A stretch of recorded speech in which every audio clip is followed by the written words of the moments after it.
Hola, mi amigos, and welcome to the Sir Gladiator Show. On this edition of the Sir Gladiator Show, your friend and mine has major information here. I don't think I've done a lot of information on gaming here on the Sir Gladiator Show, but this is one of the biggest games of the year. It's sort of been anticipated for years. It's been delayed, and boy, oh boy, is supposed to finally come out this year. Obviously, remains to be seen, right? Sort of have to say you believe it when you see it, right? At this point, because it was supposed to be out, about this time last year, something like that. And of course, it's now still later this year now, right? So we'll see. But I have a major update here for you, and just chock full of information that I have here. If you followed it really, really closely, you may already know a lot of the stuff. But if you haven't, this is going to be really fascinating information for you, and you're really going to enjoy this. And even if you have already heard it, you get my take on it, so hopefully you'll enjoy that anyway, right? So here we go. The first piece of information I want to share with you, this is hot news. They are revealing there will be 5 main areas in the game, and the areas are Ferelden, which of course was the location of, I guess, pretty much the entire first game, right? I was in Ferelden. That's where you played your entire first game, Origins, right? And that was great. And so you're going to be there for part of the game in this edition of Dragon Age Inquisition, which is the third game. Dragon Age 2 took place in Kirkwall. We're not going to Kirkwall, apparently. It's not one of the 5 main areas anyway, and that's just as well. Right after, I think they probably want to sort of escape, get away from that second game as much as reasonably possible. I know they have to tie in some things and whatnot, but and they have some characters coming back to the second game that were very well liked, but I think for the most part they want to get away from the less popular game and focus on the more popular original and what will hopefully be the even more popular this third one, right? So for Ferelden, the free marches. Now this next one is big, Orlais. Now it's a French name, and the people there sound French. Being this is not Earth, there's no France in this world. But I guess if there were a France, this would be, France, right? Or this is where Liliana was from, in the original. That was a lot of people's favorite character, certainly mine, and from the original. So hopefully we'll be getting to see her again there. Navarra is the another area, and the Dales. That's an elf area, I believe. The Dales. Now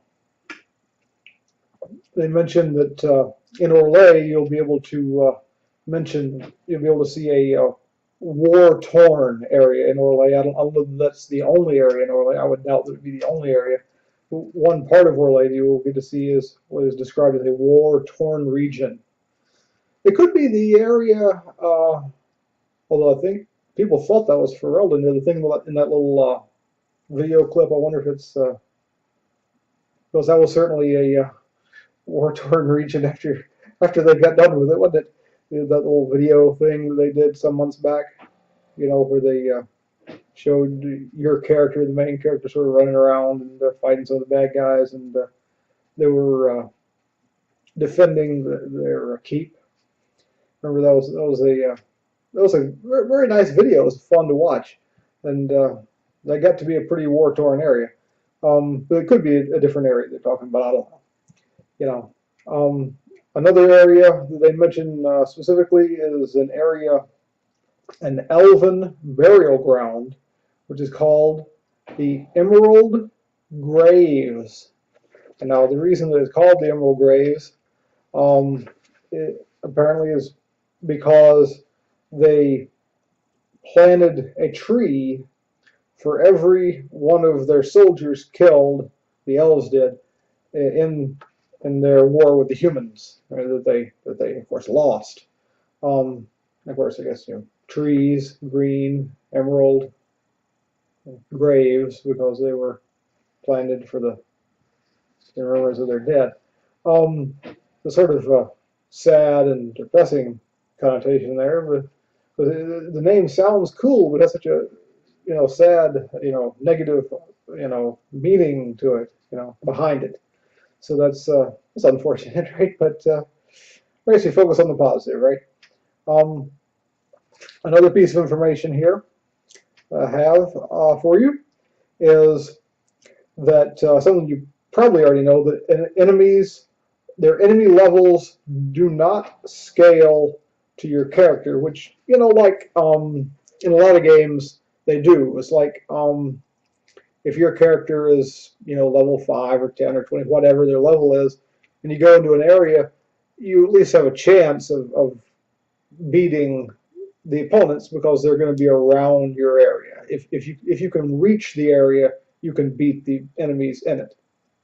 That's true for a lot of games. That's not always the most fun. And so I think the way that they're doing it in this game is the superior way of doing it, to make it so that like you can go to a particular region and just have no chance basically at all because you haven't leveled up your character enough, you haven't done enough to earn those victories, and it gives you something to shoot for. It's fun and cool. It does say that you can affect environmental changes to drastically influence local settlements, establish trade routes, capture territory, and disrupt the local ecosystem. So basically, you can do a lot of cool stuff in a given area. And of course, that's all the more reason why it's going to be important to to level up your character so that you can actually survive in a given area, to affect it.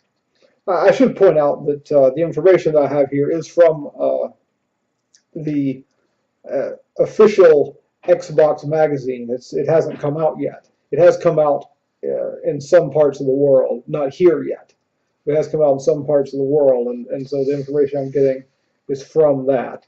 So someone in another part of the world has generously shared this on a forum, and so now if you can find this out, because I follow it really closely. I've seen it, but if you haven't followed it really closely, you haven't seen it, and so this is official information. This is why it sounds like I'm reading something, because I am. This is official stuff. This is not speculation. This is not maybe this is happening. This is confirmed. Okay. Now, of course, you say it's confirmed. It is confirmed that it's official, but that does not mean that it isn't subject to change. I can't guarantee that they won't change some of this, but by the time the game comes out, because the game doesn't come out until later this year. I think last I heard, they were saying the speculation was like November. That's not official. Again, they say fall. Fall is what they say, but I think people generally are thinking November. That's what they're thinking, because we don't know that yet. Anyway, there's another thing where it says wild flora and fauna useful for crafting can be hunted to scarcity, allowing other species to proliferate. Now that means that the stuff that you gather for crafting, which I guess could be like plants and stuff, the animals and whatnot, as well as I guess presumably still rocks and things. But if you gather enough of it, it can be like gone, at least for a while, if not altogether. But other things might take its place, maybe something even cooler, right? So that really sounds interesting to me. something like that also appeals to me. It sounds really good. So far, I'm really liking what I'm hearing, right?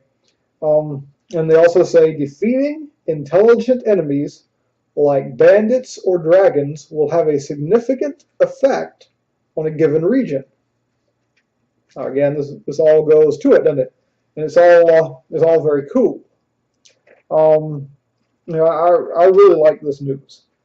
One piece of the news I want to get to now that I think is not good news. Some people will probably regard it as good news unless you really think about it and you realize that it isn't good news. And what it is that they said there will be no DLC companions. Now, of course, at first blush you say, well, they used to make you pay for the DLC companions. And this is their excuse. Their excuse is that people didn't like that they had to pay for DLC companions. They thought they should get them for free. But their solution, instead of giving them to people for free, is to give no one anything. So that's not good. That really is actually a very bad thing. And people are going to realize that once they think about it. The first thing I say, hey, it's great we don't have to pay for, the 10th companion. But then once it sets in, hey, we don't get the 10th companion at all. We're not getting the 10th companion for free. We're just not getting one. Then they realize this is a really bad thing. And they talk about some of the new confirmed companions. Now, the original 3 confirmed companions, of course, were Varric, Cassandra, and Vivian. Right? Of course, we saw them in that video, the cool video from a while back. So they were the first official companions, and now there are 3 more. Solus, which is a mage dude. Iron Ball, who is a Canary dude. And Sarah, who is an elven archer. That's what it says here. She's an elven archer. So that brings us to 6 total, and we know that there will be 9.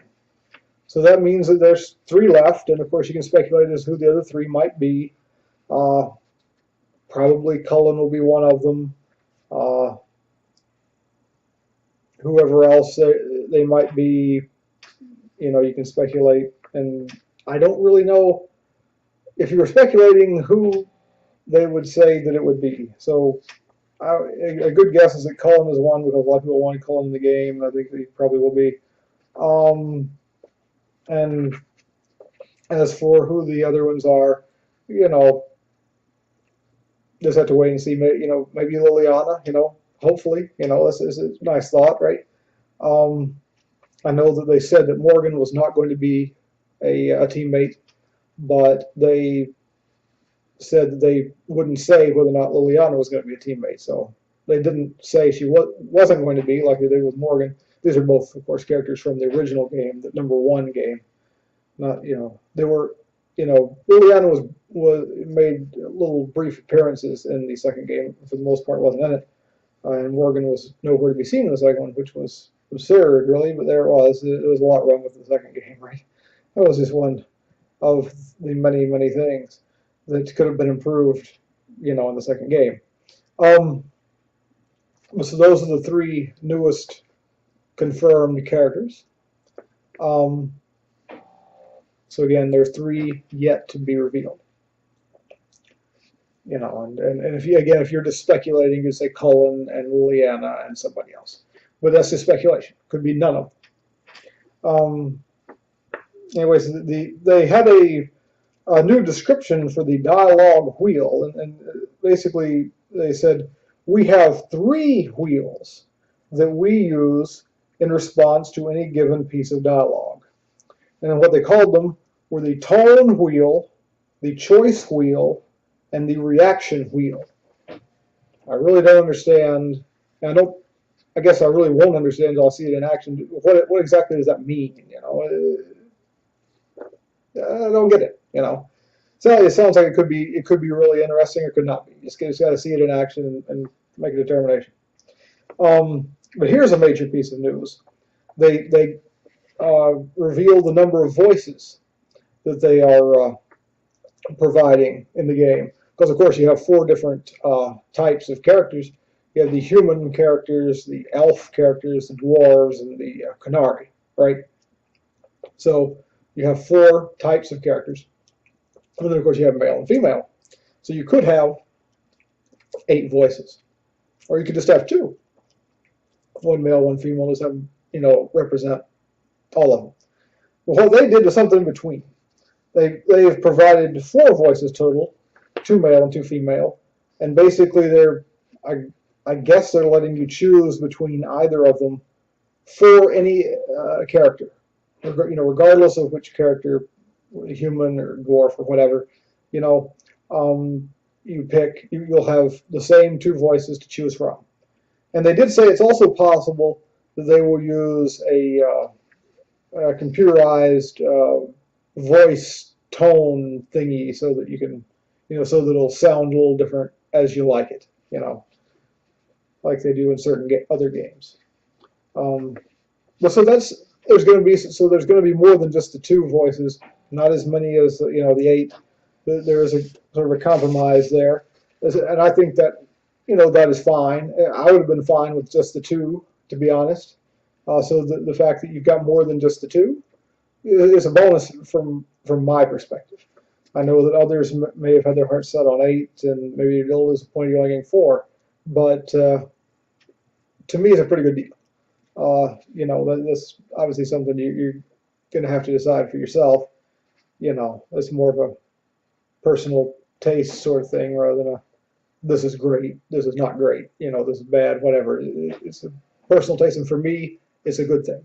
For me, it sounds like a real good thing. Of course, ultimately, it depends on what the voice is. It's not like that you've got to get it right. If they don't get it right, it doesn't matter if it's 2 or 8, it's still going to be bad, right? But if they get it really right, 2 would have been sufficient.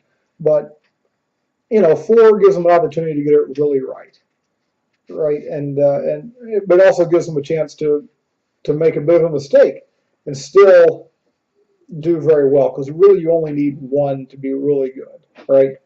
1 male and 1 female voice to be really good, and so by having 2 each for 4 total, it really makes it easier for them to please everybody, So that's good. Now, next piece of information here. The origin section, the prologue section of the game, call it what you like, right, is going to be the same for everybody. It says here, the player's appearance, class, and dialogue responses during the prologue section will fill in the details, presumably, of the Inquisitor's background, and in particular, inform how other characters respond to you throughout the story. That sounds pretty cool, right? It's again, it depends on them actually doing it right, assuming that they do. It sounds like the potential is there for it to be very, very cool. And there is some detail here about the prologue, about sort of what establishes you as the Inquisitor in the leader of the group known as the Inquisition in the game. It says here that the Inquisitor is the sole survivor of a reality-shattering event which results in the Fade tearing open throughout Thedas. It says, presumably as a result, you're also endowed with a singular ability. You can close these rifts wherever they appear throughout the continent of Thedas. That is a continent. I guess. I know that Thedas, you hear the name Thedas. Is that the name of the continent or the name of the whole planet? I'm not real. I just don't remember. I'm sure they tell you, but I don't remember. But anyway, let's see. And of course, the other big news, you may have heard this part, because this was like maybe the biggest news of all the news items that were coming out of this official Xbox magazine information thing.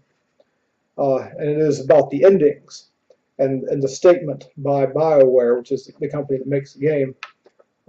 It says, BioWare is promising a staggering 40 possible endings for the game. Now, of course, your first reaction to something like that is to sort of make fun of it, based on Mass Effect 3's, all these, oh, we get a bunch of different endings, and of course, it really was just one big horrible ending originally. I know that they fixed it, in some DLC, and so that was it's good that they did that.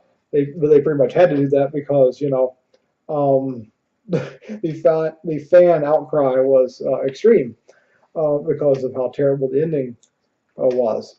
But anyway, so they supposedly had a bunch of endings, but not really. It was really just the one really bad ending. So anyway, but so here's hoping that these really are meaningful. It says it's dependent not only on choices made in character generation, but by actions taken throughout the storyline. But it says that the endings will be meaningfully different from one another. You won't find 40 endings with only slight degrees of variation between them. That's what they say. So we'll see, right? So long as they're good, right? I mean, even if you just have one ending, as long as it's really good, I mean, obviously you want more than one, but one good ending is better than 10 bad ones, So they're or 40 bad ones, So you get it right, and all will be good. Now, another piece of information you'll probably find interesting here, and you'll find it positive, as certainly I do. I think everybody will find this positive, is that they are indeed making the armor that each character can equip. They're going to make it available for everyone. So, because like in the original game, you could wear any armor that you find throughout the game. You could put, you could take Liliana's outfit and put it on Morgan, and you'd have Morgan dressed like a nun. It's kind of funny, but it was too bad you couldn't take. Morgan's outfit was really like the only one that you couldn't put on other characters. That was unfortunate, but you could take armor that was made for a dwarf and put it on a human and it looks fine. Armor made for a human, put it on a dwarf and it looks fine. And you can do all those things, and of course you say, well, realism and such, who cares? You don't care. You just care that you have the option to to mix and match however you like. And so they're bringing that back. They took that away in the second game, and again, that was one of yet another of the many things that the second game did wrong, and why people didn't like the second game. So that is a change that they're bringing us back to the original, when they actually did it right, and so this is good news. And so you're back to where you can take the armors and put them on any character that you want. And they say specifically, a rogue can wear a mage's robes, a mage can wear a warrior's armor, and they speculated about there might be penalties, for like a mage wearing a warrior's armor. That's understandable. Penalties are fine. They were there in the original. That's fine. But so long as you can do it, it's like to have the option to do it, right? Whatever seems right, to you, you should be able to do it. Because different people have different tastes in outfits, right? I mean, you see a piece of armor on somebody, and on one of the characters, and I might think it looks terrible, and I want to change it. But you say it looks great, and you say, well, why do you want to change it? This looks great. I say, no, it doesn't. It looks terrible. I want to change it. you know, and you should have the option, you know, to change if you want to. Anyway, and now you can, so that's good. Um, I guess this is just a little minor tidbit that they chose to throw in there, sort of lighthearted thing at the end here. It says that one of the items you can use in combat is going to be a jar of bees. I don't know about you, but I'm not a fan of bees or being around bees because I don't like being stung by bees. You know, it's no fun. You know, I haven't been stung by bees in a mighty long time. I still remember it. Doesn't feel good. Of course, you know, I don't think I've been stung since I was little. And one thing that made me feel better was knowing that, you know, that after the bee stung you, it died. It was like, well, so at least, you know, it hurt me, but at least it died. You know, it got what was coming to it for hurting me. You know, that's the kind of thinking that you have when you're little, and of course, as you get older, you really don't want to get revenge on the bee. You just want to not get stung by the bee. You know, so you know, you want everybody to live and not get stung, right? So that's you know, but anyway, it's just a game. So you can throw the jar of bees, and they will sting your opponents. So that's entertaining, right? Again, this is not something you would want to have in real life, but this is a game. It sounds comical. So I say good on them. Here's hoping this is as fun as it sounds. All right, and so that is all for this. All the information I have at this time about the game. I hope you've enjoyed this update. I hope that you have enjoyed the Sir Gladiator Show, hosted by your friend and mine, Sir Gladiator, and I hope that you all have a great day.